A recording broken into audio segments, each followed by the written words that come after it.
Mientras se acercaba al crucero ligero Yura, Matsui Ibane vio como su casco gris reflejaba las arenas anaranjadas de la orilla del río mientras una granada tras otra desgarraba la cortina de terciopelo que la noche había arrojado sobre el Luampu. El trueno producido por la artillería naval que golpeaba las posiciones chinas ahogaba todos los demás ruidos, y parecía como si el bote del general japonés se moviera sobre el agua sin el menor ruido. Eran las 2 de la madrugada del 23 de agosto y los primeros soldados debían saltar de sus barcazas de desembarco y llegar a la orilla en solo una hora. Solo el tiempo dirá si los hombres, muchos de ellos de mediana edad, arrancados de una acogedora vida civil apenas unas semanas antes, todavía conservaban la lucha de cuando eran más jóvenes. El bote redujo la velocidad y se detuvo balanceándose junto al Yura mientras Matsui ascendía a la cubierta del crucero. El contraalmirante Nagumo Chuichi, comandante de la 8ª División de Cruceros, estaba preparado para recibirlo. Nagumo estaba a cargo del inminente aterrizaje, pero a pesar de que tenía las manos ocupadas, no fue una sorpresa que se tomara el tiempo para darle la bienvenida personalmente a Matsui a bordo de su nave insignia. Uno era militar y el otro marinero, y deberían haber estado separados por las tradicionales rivalidades entre ambos servicios, pero en realidad eran viejos conocidos. Ambos habían estado activos en la sociedad de la Gran Asia. Matsui se consideraba afortunado de poder trabajar con un hombre como Nagumo. En un momento tan crítico Matsui subió la escalera hasta la torre de mando. Desde allí tendría una visión mucho mejor de la acción a medida que se desarrollaba. Un denso rugido recorrió el río. Desde la ciudad de Busong, donde las explosiones se sucedieron en rápida sucesión. Aquí era donde debía aterrizar la 3ª división. Desde más lejos llegó el sonido más débil del bombardeo de Chuanzhou, una ciudad en la orilla del Yangtze que había sido elegida como lugar de aterrizaje de la 11ª división. Los artilleros navales estaban allí desde poco después de medianoche. El día anterior, muchos de los barcos japoneses habían navegado hasta la bahía de Hangzhou hacia el sur para hostigar a las tropas chinas y obligarlas a dispersar su atención a lo largo de todo el territorio costa. Sin embargo, quedando tan poco tiempo antes del aterrizaje, no tenía sentido seguir fingiendo que iba a tener lugar en otro lugar. Habían pasado menos de 48 horas desde que se tomó la decisión de lanzar 2 ataques anfibios cerca de Shanghái, en lugar de solo uno. Matsui inicialmente había favorecido un plan para desembarcar ambas divisiones en Chuanzhou. Desde allí, en un movimiento radical, atravesarían un campo escasamente defendido muy al oeste de Shanghái, atrapando a decenas de miles de soldados chinos dentro y alrededor de la ciudad. La 3ª flota tenía un plan diferente y más audaz, pedía que la 11ª división de infantería se apegara al desembarco en Chuanzhou, pero colocaba a la 3ª división de infantería en una situación mucho más difícil, en Busong, mucho más cerca de las concentraciones masivas de tropas chinas en Shanghái. La intención era aplicar presión tanto al frente como a la retaguardia de las fuerzas chinas. El plan podría funcionar, pero también podría llegar a una conclusión inmensamente costosa si la operación en Busong topaba con una decidida resistencia china. Los oficiales navales que habían ideado el plan eran conscientes de lo arriesgado que era y, para endulzar la píldora y hacerla más fácil de tragar a sus homólogos del ejército, se ofrecieron a poner a su disposición más de 500 marines de élite. La discusión a favor y en contra de los dos planes se había prolongado durante gran parte del día 21 de agosto, y el ejército y la marina parecían incapaces de llegar a un acuerdo. Al final, Matsui tomó la decisión por ellos. Era un militar que había pasado casi toda su vida uniformado, pero también tenía agudos instintos políticos.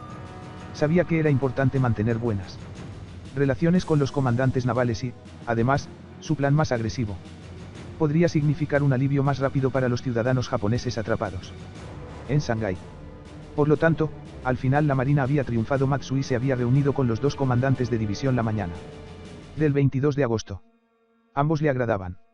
Fujita Susumu, comandante de la 3ª división, lo impresionó por su actitud estoica. El Yamamuro Monetake de la 11ª división, por otro lado, fue la determinación personificada. Iba a dar una buena pelea. Aún así, Matsui no quería que se precipitaran.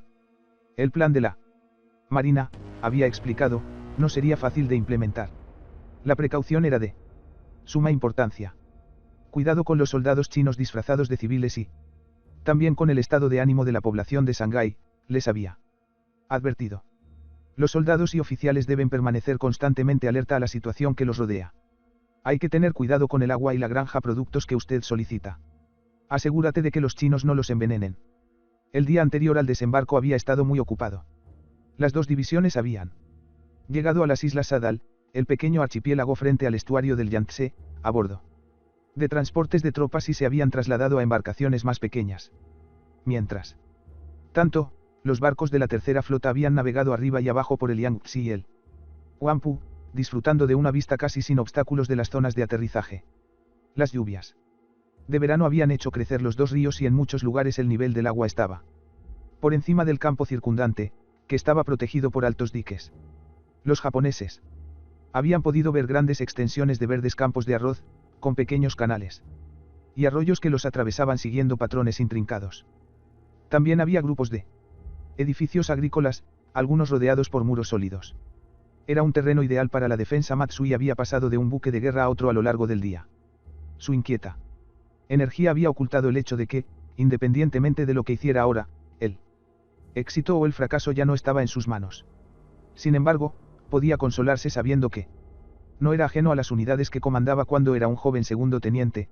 Casi 40 años antes, su primera asignación fue en el sexto regimiento, ahora parte de la tercera división.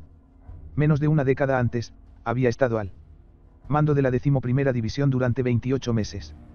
Era como si todo estuviera saliendo bien para Matsui en esta cálida noche de agosto. Poco después de la medianoche del 23 de agosto, los marines que iban a formar el grueso de la primera oleada de ataque en Busong llegaron en un convoy de vapores procedentes de Shanghái. Eran un espectáculo bienvenido, ya que evitarían que la tercera división fuera la primera en desembarcar. Se apresuraron a abordar sus lanchas de desembarco, pequeñas embarcaciones especialmente desarrolladas para operaciones como esta. Cuando el bombardeo de artillería naval alcanzó un crescendo, los barcos avanzaron a través de la Tranquila. El día anterior al desembarco había estado muy ocupado.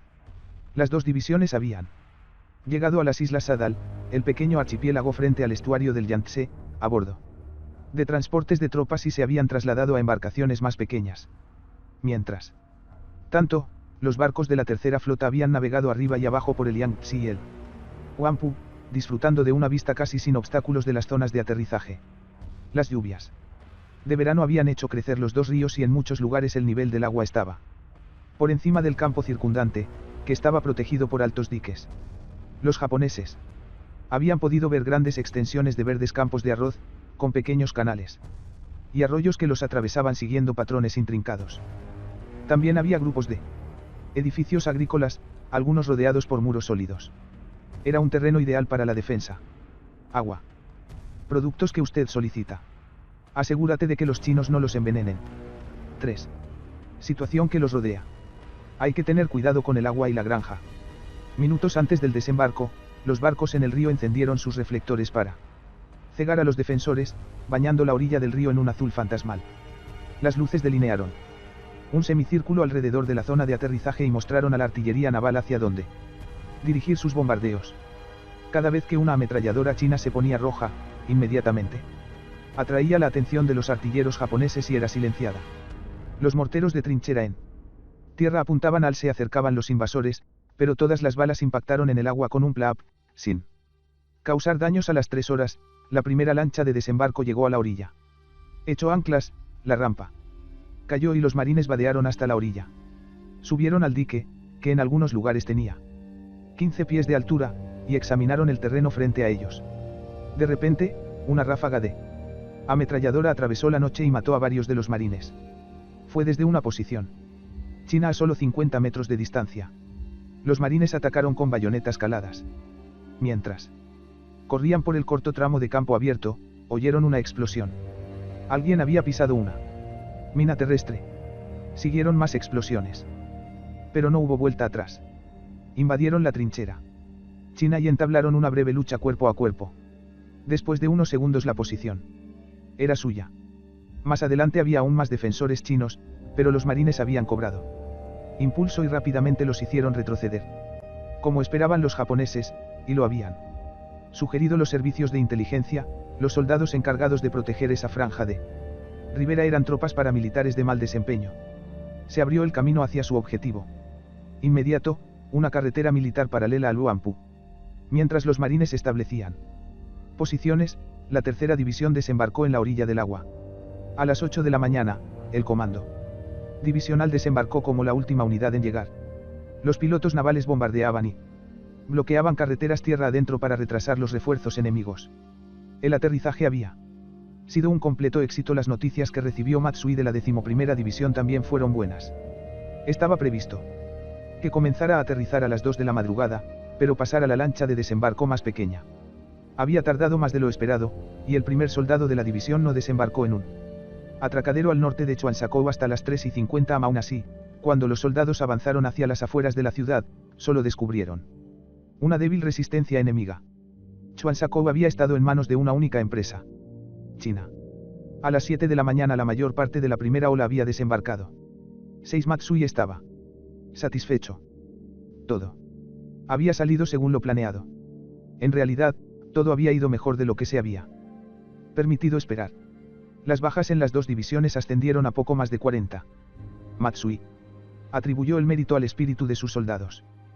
También agradeció en voz baja a los cielos, que se habían mostrado inusualmente cooperativos. Resultó ser una mañana casi sin nubes, lo que le facilitó aprovechar su superioridad en el aire. Una vez que quedó claro que la operación había sido un éxito, Matsui reunió a su personal. Esto fue motivo de celebración. Levantaron sus copas de vino de arroz y gritaron un brindis por el emperador. Baansai. Baansai. Baansai.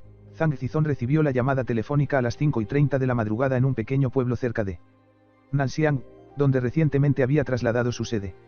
En el otro extremo estaba Liu Heding, comandante de la 56ª División de Infantería, que estaba a cargo de las defensas de la orilla del río Yangtze al norte de Shanghái. Liu informó a Zhang que una fuerza enemiga de tamaño desconocido había aterrizado en las cercanías de Chuansakou.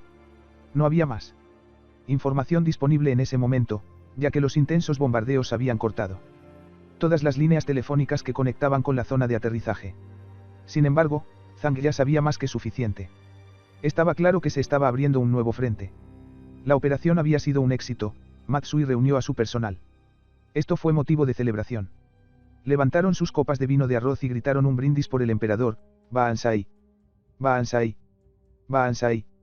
Como la mayoría de las comunicaciones estaban cortadas, Zhang concluyó que no había mucho que pudiera hacer en Nanxiang y decidió ir al puesto de mando de la 87ª División de Infantería en Jiangwan, una ciudad al norte de Shanghái. Estaba más cerca de la zona de aterrizaje y probablemente allí tendría una mejor idea de qué estaba sucediendo. Exactamente. Partió en su coche oficial, pero no llegó muy lejos. De repente, su trabajo se había vuelto inmensamente más complicado. Era una luminosa mañana de verano y los aviones japoneses llenaban el cielo. Su vehículo atrajo su atención constante y su conductor se vio obligado repetidamente a ponerse a cubierto. Zhang se dio cuenta de que no llegaría a ninguna parte y decidió dejar el coche y continuar a pie. Pronto se encontró con un soldado en bicicleta. El soldado se apeó para saludar y luego preguntó con una expresión sarcástica en el rostro, ¿qué es eso? El comandante tiene que caminar ahora. Zhang Zizong ni siquiera se molestó en responder. Le arrebató la bicicleta de las manos al sorprendido soldado, saltó sobre ella y se dirigió hacia la línea del frente. 7 Cuando llegó, eran casi las 9 de la mañana. Solo entonces se le informó que los japoneses habían desembarcado no solo en Chuansakou, sino también en Busong. La situación era aún más crítica de lo que había pensando. Busong estaba más cerca y, para apagar ese fuego en particular, envió inmediatamente a la mitad de la 87ª División de Infantería y a un regimiento de la Brigada de Entrenamiento, una unidad de élite que acababa de llegar de Nanjing. En cuanto al área alrededor de Chuansakou, era evidente que la 56ª División de Infantería por sí sola no sería capaz de cubrir la espalda de las fuerzas chinas que luchaban en Shanghái. Por lo tanto, Zhang Zizong puso a la 98ª División de Infantería a cargo de la defensa de la mayor parte de la ribera del río Yangtze que estaba amenazada. 8 Mientras tanto, también envió órdenes de marcha a la 11ª División, que había llegado recientemente al área de Shanghái con el viceministro de Guerra Chen Cheng. Debía avanzar hacia Luodian, una ciudad a pocos kilómetros de la zona de aterrizaje en Chuansakou. El comandante de la división intentó objetar. En el momento en que levantamos la cabeza, nos bombardean. ¿Cómo vamos a llegar allá?, insistió Zhang Zizong. Después de todo, dijo, yo mismo hice todo el camino desde Nanxiang hasta Jiangwan. Los japoneses llegaron más rápido. Mientras la fuerza de desembarco principal todavía luchaba por el control de la ciudad de Chuansakou, envió una pequeña unidad de unos pocos cientos de hombres por él. Camino a Luodian. La marcha bajo un sol abrasador de agosto estaba cansando a los reservistas, y una vez que llegaron a la ciudad y casi no encontraron resistencia, inmediatamente acamparon, haciendo poco para preparar las defensas. Eso los convirtió en blancos fáciles. Unidades de avanzada de la 11ª División de Infantería de China llegaron al sur de Luodian por la tarde y, aunque se vio algo sacudida por los ataques aéreos en el camino, decidió atacar de inmediato. Fue una pelea corta.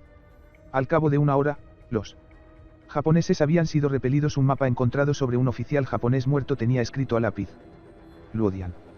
Esto mostró a los chinos, si alguna vez habían tenido dudas, que la ciudad era un objetivo importante. Los japoneses tenían buenas razones para intentar capturar Luodian, del mismo modo que los chinos tenían excelentes razones para tratar de conservarla. El asesor alemán Falkenhausen insistió en que, dada la situación estratégica general en el área de Shanghái a finales de agosto, la ciudad era la clave para el control de la región. La posesión de Luodian significaría el control de parte de la carretera hacia el sur hasta la ciudad de Dachangi, un poco más adelante por la misma carretera, hasta Shanghái propiamente dicha. Luodian también se encontraba a ambos lados de la carretera a Jiading, una ciudad importante a 5 millas al oeste, que a su vez era la puerta de entrada a la ciudad de Nanxiang, cerca de la línea ferroviaria estratégicamente vital que conecta Nanjing y Shanghái. Luodian es el punto estratégico más crucial en este momento, escribió Falkenhausen en un informe confidencial. Como para confirmar la importancia de Luodian, los japoneses reaccionaron al revés, que sufrieron a manos de la 11ª División China organizando apresuradamente un contraataque masivo. Después de asegurar su costado derecho contra un posible asalto chino desde el norte, enviaron parte de su fuerza principal hacia la ciudad. Organizaron un ataque en 3 frentes, con varios cientos de soldados en cada columna. Los soldados de infantería iban acompañados de tanques y cañones de montaña. Los chinos rápidamente se dieron cuenta de que si enfrentaban el asalto de frente, no tendrían ninguna posibilidad contra los japoneses mejor equipados. En cambio, los defensores chinos establecieron posiciones a lo largo de las carreteras que conducían a la ciudad, lanzando emboscadas a pequeña escala para hostigar a los japoneses a medida que avanzaban. Esto ralentizó el ataque, pero no lo detuvo, y los japoneses pudieron entrar en Luodian por segunda vez ese día. Los chinos reaccionaron rápidamente, concentrando todas las tropas disponibles dentro de la ciudad en un esfuerzo por interceptar a los japoneses. Siguieron sangrientas luchas callejeras que duraron mucho. Después del atardecer, era el tipo de combate cuerpo a cuerpo en el que los chinos eran al menos iguales a los japoneses, si no superiores. Finalmente, las columnas japonesas tuvieron que retirarse, dejando atrás decenas de muertos y 3 tanques en llamas. Mucho después del anochecer, se podían escuchar disparos en el campo alrededor de Luodian mientras las tropas chinas perseguían al enemigo en retirada. El 23 de agosto era el cumpleaños de Huo Bing, pero eso era lo último que tenía en mente. Todavía era temprano en la mañana cuando se ordenó a su regimiento que hiciera las maletas y se preparara para partir. El enemigo japonés había desembarcado en Busong, a menos de 5 millas al norte del vivac del regimiento cerca de la ciudad de Jiangwan, en las afueras de Shanghái, y debía ser rechazado. La guerra había llegado rápidamente a Wu. Hacía menos de una semana que había estado en Nanjing, vigilando la capital, pero sin exponerse realmente a ningún peligro más que algún ocasional ataque aéreo japonés. De repente, 4 días antes, su regimiento recibió la orden de abordar el tren para Shanghái. Las primeras horas del viaje de casi 320 kilómetros desde Nanjing a Shanghái habían transcurrido bastante rápido. Las tropas habían estado protegidas por la oscuridad y no habían tenido que preocuparse por los ataques aéreos. Una vez que amaneció, el viaje se volvió lleno de obstáculos. Cada vez que aparecía un avión japonés en el horizonte, el tren se detenía. Eran las 4 de la tarde cuando llegaron a 30 millas al oeste de Shanghái. Desde allí, el dominio japonés del aire hizo desaconsejable continuar en tren, y se ordenó al regimiento que marchara durante la noche para cubrir la última distancia hasta Jiangwan. Cuando llegaron a su destino en la mañana del 21 de agosto, se atrincheraron y comenzaron a esperar. Huo Bing era miembro de la élite consciente del ejército chino. A los 23 años, era un oficial subalterno en la brigada de entrenamiento, una unidad creada 2 años antes a instancias de Hans von See, el principal asesor alemán que había tenido una influencia decisiva en la formación del nuevo ejército chino a principios de la década. See había querido que la brigada funcionara como el de unidades de entrenamiento de la Reichswehr alemana. Su objetivo era formar un núcleo de oficiales experimentados que actuarían como instructores de otras unidades nuevas, al mismo tiempo que permitía a oficiales de otras partes del ejército circular y familiarizarse con los desarrollos más recientes. En táctica I-16. La brigada de entrenamiento estaba el núcleo del ejército modernizado de embargo, China, la tecnología, que eventualmente habría llegado a 60 divisiones. Sin había estallado la guerra y la brigada había sido lanzada a la batalla donde se esperaba que actuara como en tiempos de paz, como ejemplo para los demás. Orgulloso de hacer todo según las reglas, el regimiento de Hugo Bing partió en perfecto orden a través de los campos de arroz en maduración. Un pelotón encabezado por un joven teniente formaba la vanguardia, que avanzaba a paso rápido en filas ordenadas, como si estuvieran en la plaza de armas. No había nada discreto en esta formación de libro de texto, y los aviones japoneses que sobrevolaban la zona la detectaron casi de inmediato. Un proyectil silbó en el cielo y explotó en medio del pelotón de delante, lanzando toneladas de tierra húmeda al aire. No quedó ninguna pieza reconocible del joven teniente. Un comandante de escuadrón fue partido por la mitad y murió instantáneamente. 2 soldados perdieron las piernas. Sabiamente, el comandante del regimiento ordenó a los pelotones que se dispersaran y se dirigieran individualmente al objetivo. Cuando estuvieron dentro del alcance de la línea japonesa cerca de Busong, los pelotones se dispersaron aún más y se dividieron en escuadrones. Pronto se oyó el crujido y el traqueteo de las armas pequeñas por todo el frente del regimiento. El comandante del batallón Chin Si-Quan, graduado de la Academia Militar Central, dirigió 2 compañías hacia las posiciones enemigas, teniendo cuidado de no ser visto. Cuando estuvieron lo suficientemente cerca, ordenó a su corneta que hiciera sonar la carga. Luego levantó su pistola Mauser, se giró para mirar a sus hombres y gritó: «¡Ataquen! ¡Ataque!». El ruido repentino hizo que su posición quedara fatalmente expuesta. Los observadores japoneses, invisibles que se escondían cerca, enviaron sus coordenadas a los buques de guerra en alta mar.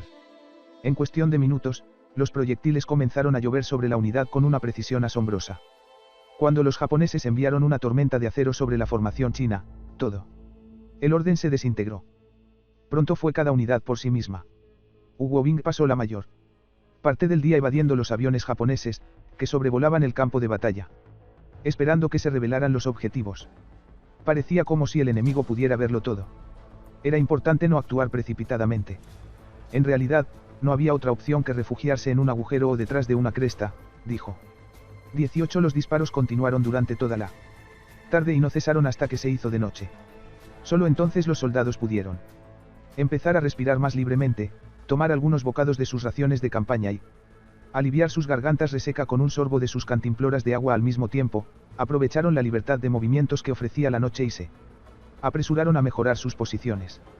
Sabían que una vez que amaneciera, sería demasiado tarde, y una trinchera poco profunda o un camuflaje deficiente podrían significar la muerte.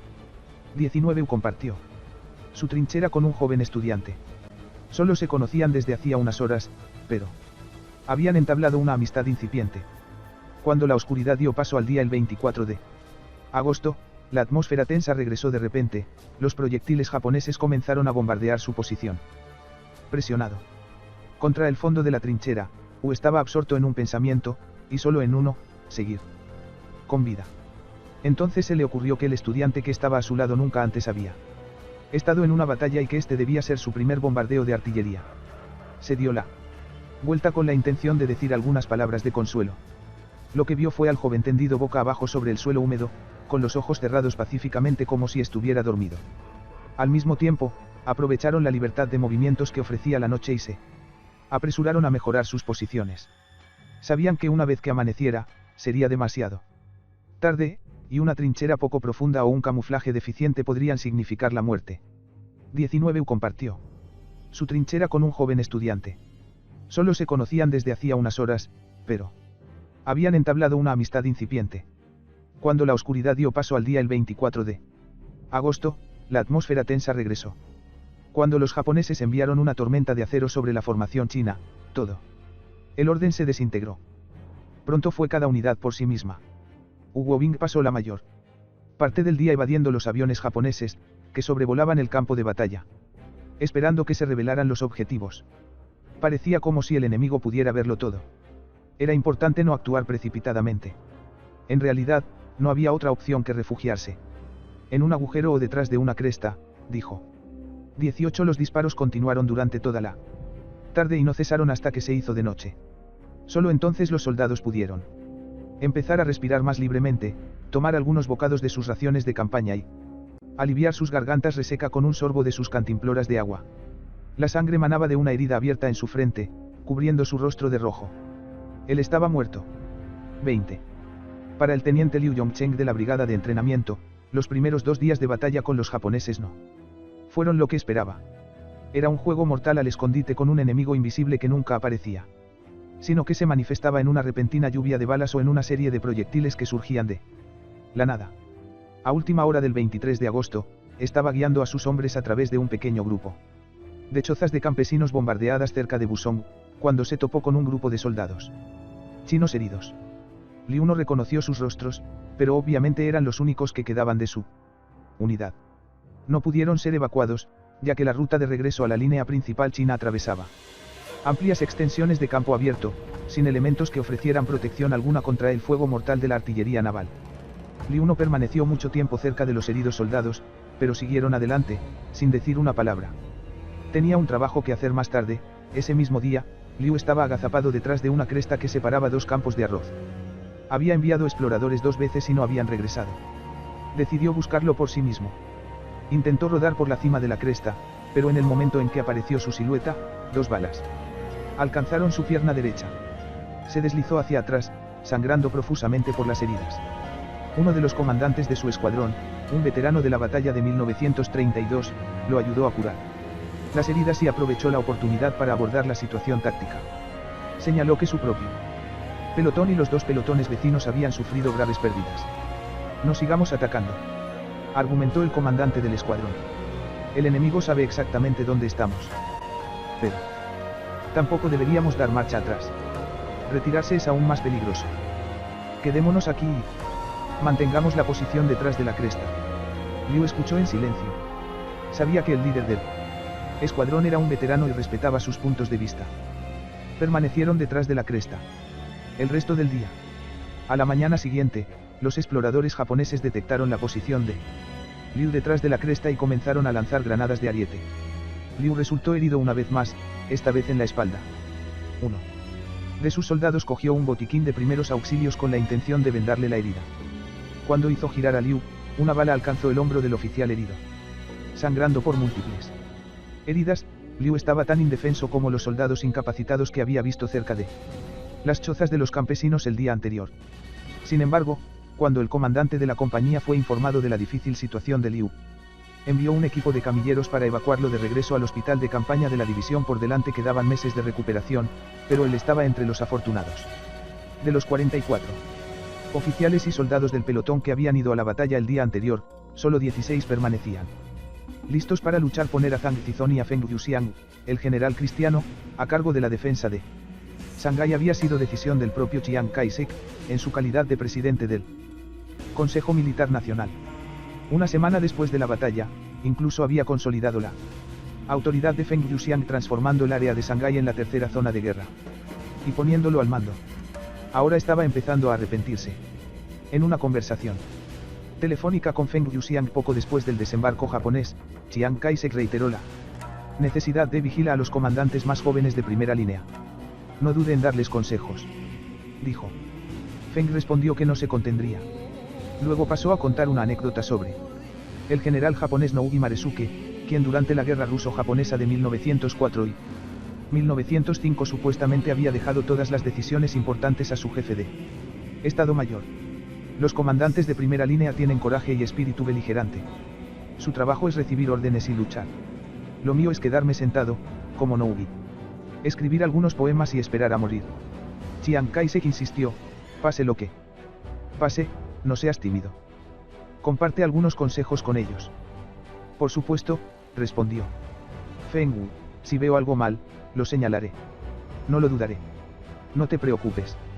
Esto no fue suficiente para tranquilizar a Chiang. Zhang Zizong, el académico comandante del ala izquierda, era una fuente de preocupación aún mayor para Chiang. Toda su charla sobre la lucha contra los japoneses parecía haber sido en su mayor parte retórica vacía. Zhang no había mostrado suficiente voluntad para seguir adelante con los ataques contra las pequeñas fuerzas japonesas en la ciudad en un momento en que podrían haber decidido la batalla. Con refuerzos japoneses firmemente ubicados en 2 lugares del área metropolitana de Shanghái, ya era demasiado tarde para buscar una derrota rápida del enemigo.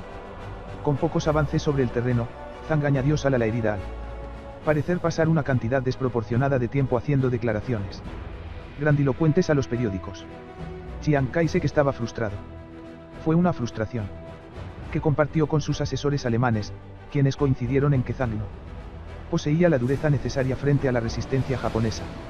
El envío al frente del viceministro de Guerra, Chen Cheng, fue un primer indicio, que surgió incluso antes del desembarco japonés, de que Chiang se estaba preparando para reemplazar a Zhang Zizong. Sí. Bien, Zhang había demostrado ser un líder más débil de lo esperado, Chen Cheng era más un hombre del agrado de Chiang, quien aconsejó una batalla total para desafiar a los japoneses en Shanghái y desviar la atención de Japón del norte. 25 después de los desembarcos japoneses se recibió una confirmación adicional de que Chen Cheng estaba ganando favor, cuando fue puesto a cargo del 15º grupo de ejércitos, que se había formado apresuradamente a partir de 7 divisiones dispersas en una gran área al oeste de Chuansakou. 26 dada su posición en el ala izquierda del ejército chino de Shanghái, podría decirse que el 15º grupo de ejércitos estaba dentro del área de responsabilidad de Zhang Zizong. Sin embargo, en un giro humillante, Zhang ni siquiera fue nombramiento, y solo se enteró indirectamente de otros comandantes de campo temiendo que lo estuvieran marginando. Zhang Zizong se apresuró a ir al cuartel general de la tercera zona de guerra en Suzhou para tener una idea de la situación política hablando con los comandantes allí. Mientras estuvo en Suzhou, también logró hablar por teléfono con Chiang Kai-shek en Nanjing e inmediatamente comprendió cuánto había disminuido su posición. Chiang comenzó criticándolo por aparecer tan detrás de la línea del frente. ¿Qué estás haciendo en Suzhou? ¿Qué estás haciendo en Suzhou?, repitió Chiang, sin mostrar ninguna inclinación al diálogo. Señor presidente, respondió Zhang, simplemente estoy de regreso en Suzhou para discutir importantes cuestiones estratégicas. De lo contrario, estoy constantemente en primera línea sintiéndose injustamente atacado. Zhang añadió, ¿qué te pasa? Chiang Kai-shek se indignó ante la respuesta irrespetuosa. ¿Qué pasa conmigo? Él gritó. ¿Me preguntas? ¿Qué me pasa? Su voz se transformó en un 27. En ese momento, Zhang Zizong gritó. Debía tener pocas dudas de que sus días como roncamente y Chiang Kai-shek colgó. Comandante en jefe de campo estaban contados. Un trasfondo de desesperación comenzaba a extenderse entre los comandantes chinos. Los desembarcos japoneses habían logrado el objetivo inmediato de aliviar la presión sobre las pequeñas fuerzas marinas atrincheradas en Shanghái. Los chinos se habían visto obligados a detener sus ataques contra Hong Kong y Gansu. En cambio, ahora tenían que considerar cuidadosamente dónde asignar sus recursos entre los distintos frentes. Si el grupo de desembarco japonés crecía lo suficiente, como era probable, se enfrentaban a la posibilidad muy real de convertirse en objeto de un movimiento de pinza japonés. Básicamente, en unos pocos días, las fuerzas chinas habían pasado de la ofensiva a la defensiva. Fue en este contexto que Chen Cheng, recién nombrado jefe del 15º grupo de ejércitos, llegó a Suzhou el 24 de agosto. Su presencia tenía como objetivo ayudar a endurecer la resistencia, pero también debía familiarizarse con sintiéndose injustamente atacado. Zhang añadió, ¿qué te pasa? Chiang Kai-shek se indignó ante la respuesta irrespetuosa. ¿Qué pasa conmigo? Él gritó. ¿Me preguntas? ¿Qué me pasa? Su voz se transformó en un 27. En ese momento, Zhang Zizong gritó.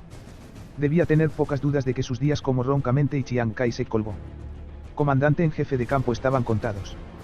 Condiciones locales, ya que se esperaba que desempeñara un papel más importante en el frente en breve.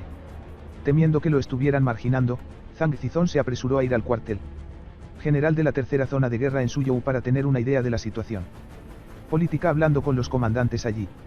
Mientras estuvo en Suzhou, también logró hablar por teléfono con Chiang Kai-shek en Nanjing e inmediatamente comprendió cuánto había disminuido su posición. Chiang comenzó criticándolo por aparecer tan detrás de la línea del frente. ¿Qué estás haciendo en Suzhou? ¿Qué estás haciendo en Suzhou?, repitió Chiang, sin mostrar ninguna inclinación al diálogo. Señor presidente. respondió Zhang, simplemente estoy de regreso en Suzhou para discutir importantes cuestiones estratégicas. De lo contrario, estoy constantemente en primera línea. Nombramiento, y solo se enteró indirectamente de otros comandantes de campo. El comportamiento seguro de sí mismo de Chen Cheng y su disposición a anular al comandante local indicaron que la verdadera autoridad ya recaía en él. Estuvo de acuerdo con los planes de Zhang Zizong del día anterior para contrarrestar los desembarcos, pero los consideró insuficientes dada la amenaza que representaban los nuevos japoneses tropas. Ordenó que se trasladaran más soldados desde Shanghái a las zonas de aterrizaje. Zhang Zizong estuvo de acuerdo dócilmente. De hecho, dejó a los demás oficiales reunidos en Suzhou, incluidos los alemanes, con la impresión de que estaba dispuesto a renunciar a todo el frente de Shanghái. Solo unos días antes, había impresionado a los periodistas extranjeros con su comportamiento a sangre fría en medio de una emisión de casi aérea japonesa 31, pero ahora parecía francamente tímido. Después de 10 días. Un ataque, sin dormir, parecía estar a punto de desmoronarse. Con este tipo de liderazgo, frente a los reveses en el frente, no fue una sorpresa que un peligroso sentimiento derrotista se estuviera extendiendo entre los generales de Suzhou.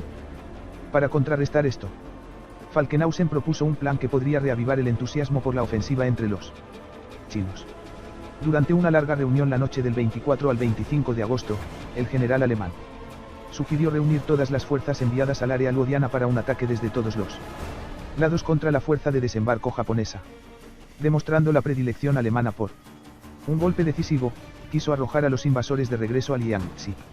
Los oficiales reunidos estuvieron de acuerdo. Aún así, a medida que amanecía, el optimismo que había animado la reunión nocturna de personal se evaporó gradualmente. Ya habían pasado 48 horas desde los desembarcos. Y el ejército japonés había fortalecido su posición en Chuansakou, acercándose rápidamente a una masa crítica que haría imposible desalojarlo nuevamente. Tropas. Ordenó que se trasladaran más soldados desde Shanghái a las zonas de aterrizaje. Ya estaban en posesión de una cabeza de puente que medía 10 millas de largo, con una profundidad de 5 millas, y habían comenzado a construir una carretera que llegaba al interior, como una preparación obvia para una ofensiva importante. 33. Tanques y artillería estaban alineados en la orilla del río, y los ingenieros estaban construyendo un muelle para facilitar la descarga de hombres y material a un ritmo aún más rápido. En un informe secreto a Chiang Kai-shek, Falkenhausen describió la difícil situación a medida que los japoneses consolidaban su ventaja material. Cabe señalar que el ejército y la marina del enemigo actúan en estrecha coordinación. Aunque su artillería terrestre todavía es débil, esto se compensa con una fuerte artillería naval y aviones navales. Escribió el general alemán. Añadió que los campos aéreos en la isla de Chongming ayudaron a apuntalar la ahora completa superioridad aérea de Japón en el área, y concluyó, como resultado, las principales operaciones de nuestro lado deberían llevarse a cabo después del anochecer. 34. Las palabras del oficial alemán constituyeron tanto un consejo como una declaración de un hecho establecido. Desde finales de agosto, la mayor parte de los movimientos chinos se produjeron después del atardecer.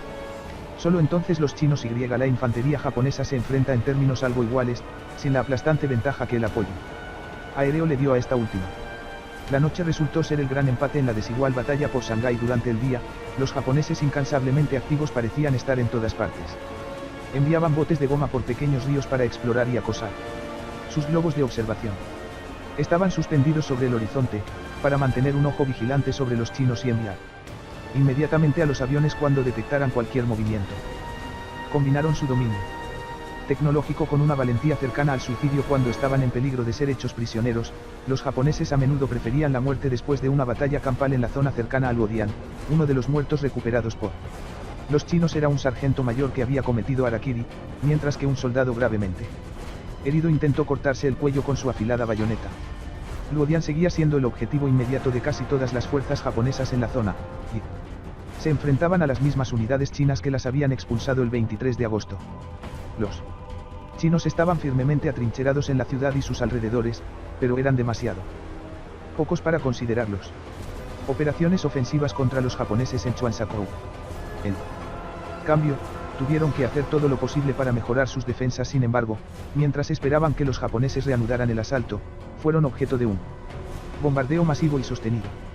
37. Entre los oficiales chinos había una sensación de crisis y una sensación muy real de que la línea podría ceder en cualquier momento. Desde su perspectiva, Los japoneses estaban en racha. Desde la propia perspectiva de los invasores japoneses, la situación parecía muy diferente. Heu King-zen, un niño chino de 12 años, no tenía a dónde huir cuando llegaron los japoneses. Muchos habitantes de la aldea de Hanjiazai, cerca del Luodian, se habían adelantado a la fuerza invasora, pero sus padres estaban entre los que se habían quedado para cuidar de sus hogares. Cuando una patrulla de 8 soldados de infantería que hablaban su extraño y apagado idioma entró en la aldea, se dieron cuenta de que habían cometido un error. La pequeña familia Heu estaba entre un grupo de 13 personas escondidas en un edificio, pero fueron detectadas. Los japoneses entraron con las bayonetas caladas y comenzó la matanza. Heu estaba apretujado con sus padres en un espacio estrecho detrás de una estufa. No sirvió. Un soldado los encontró y apuñaló a su madre en el corazón, otro empujón y su padre estaba muerto. El propio Heu escapó de la detección, pero la bayoneta que había matado a sus padres le raspó la cabeza y le atravesó el hombro derecho. Perdió el conocimiento. Cuando volvió en sí, pudo oír a los soldados japoneses hablar en voz alta afuera. Su cabeza, cuello y hombros estaban pegajosos de sangre. La suya y la de sus padres. Heu permaneció escondido bajo los cuerpos de sus padres hasta el amanecer siguiente, cuando estuvo seguro de que los japoneses habían desaparecido. Caminó por campos llenos de civiles asesinados hasta que conoció a la única persona que quedaba con vida en su pueblo, una anciana que lo llevó a reunirse con un pariente suyo. 39. Lo que Heu se había visto obligado a experimentar era una especie de requisa y asesinato japonés. Los soldados de la 11ª División japonesa se estaban quedando sin suministros y habían comenzado a hacer lo que los ejércitos han hecho desde la antigüedad, vivir de la tierra. Si bien el desembarco inicial se desarrolló exactamente según lo planeado, el segundo día se hizo evidente que la llegada de provisiones a tierra avanzaba a un ritmo mucho más lento de lo esperado. Los soldados y su equipo tampoco fueron descargados tan rápido como estaba previsto. Al mediodía del 24 de agosto, solo alrededor del 80% de la segunda ola había logrado desembarcar de sus barcos. Esto estaba muy lejos de la impresionante fuerza de invasión que los oficiales chinos creían que se estaba formando en la orilla del Yangtze. El lento movimiento de los barcos se debió en parte a las características naturales del lugar de aterrizaje. El Yangtze era muy poco profundo cerca de su orilla sur, y gran parte de la descarga solo podía tener lugar durante un breve periodo de oportunidad justo antes del amanecer, cuando el nivel del agua estaba en su punto más alto. La marina había prestado algunos marineros para ayudar con la onerosa tarea de desembarcar las tropas. No fue suficiente. La falta de provisiones hizo que la ofensiva hacia Luodian se ralentizara. Es una lástima terrible, escribió Matsui en su diario. La razón principal es que no se han preparado suficientes hombres y material para el desembarco y el aprovisionamiento. Las bajas japonesas aumentaron gradualmente a medida que los refuerzos chinos que habían sido enviados al área del Luodian comenzaron a marcar la diferencia. 2 días después del desembarco, el número de muertos y heridos de la 11ª División había llegado a más de 400 y desde entonces siguió aumentando. Entre los que perdieron la vida se encontraba uno de los oficiales superiores del Estado Mayor de la división. Murió cuando bajaba de su lancha de desembarco en Chuanzhou, por un avión chino que se había deslizado a través de la cobertura de los cazas japoneses.